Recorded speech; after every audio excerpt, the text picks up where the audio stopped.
Good afternoon everybody and welcome back to Boston Lodge, where we are of course drinking tea from our wonderful Welsh Pony mugs. I'm delighted to say that the original Welsh Pony mug has sold out. So overnight Roger Dimmick has designed another one featuring Bex's painting, which is now on sale on the Ffestiniog Railway website, Fest Shop website. So there's another mug coming. Please pre-order yours now and they'll be available next week. Anyway, what should we do? Drink tea? Oh, I know, let's drive an engine that we haven't driven for 80 years instead. That's probably a lot more interesting. So I bring to you Mr. Robert Coulson, our wonderful fitter who's worked on this locomotive. We all know Rob. He has the honour of driving Welsh Pony for the first time in 80 years. So over to you, Rob.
that's how you drive it. You leave the handbrake on.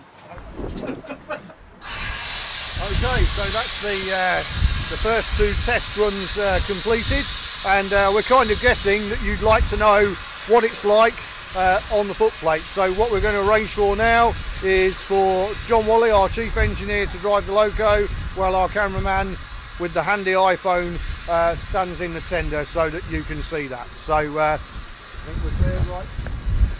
We're just checking on the social distancing. Thank you. Right, Chris.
Okay, so now we're going to take the locomotive onto the works curve so that you can watch it out actually with the first steps onto the main line.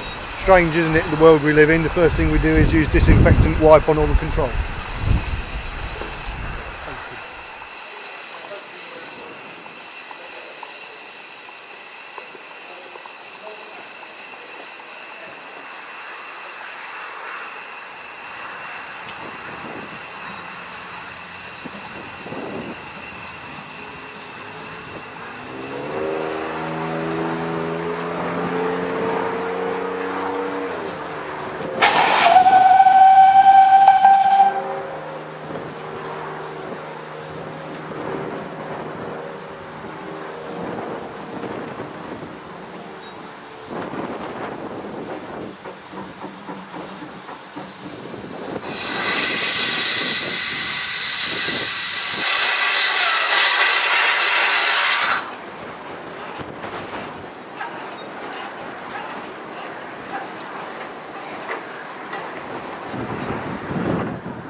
Okay folks, so that's Welsh Pony and the first test on the main line, and I'm sure a number of you are wondering what it must feel like to be on this engine. Is it Prince? Is it Palmerston?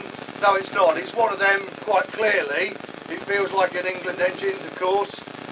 It's got the plain style regulator, which is a little bit more difficult to control than the ones with pilot valves, but I'm sure we'll get used to that. At the moment we're just playing around with the lubricator a bit, which is we haven't quite mastered just yet, and being a new engine it does tend to stick from time to time, but generally speaking all the things are doing what we would expect them to do. I think we'll be very pleased with the progress today. All in all, I think we've got a good engine on our hands, and now we move on to the process of running it in gently checking it over very carefully and getting it ready for service. So I suppose now really all it leaves for me to say is thank you again for everybody who has helped us put this engine back together.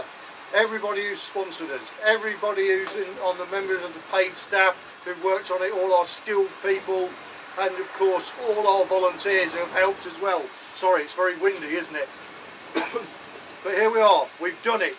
We have got Welsh Pony back in steam. And let's hope the next time that you see it, that you're sat behind it on a train, or driving it, firing it, enjoying our railway. Hopefully it won't be too long before we're doing that. So thank you again for all your support. I'm really glad that you could join us today. I know it's not been a Hollywood style production, but hopefully you've all seen the engine, hopefully you've all felt part of it, and as I say, hopefully next time you'll be able to join us in person. The engine won't carry its nameplates until we've named it at an event where there's an opportunity for more people to be present. So thank you all very much for signing in today, and from me, Paul, and Welsh Pony, thank you, and good night.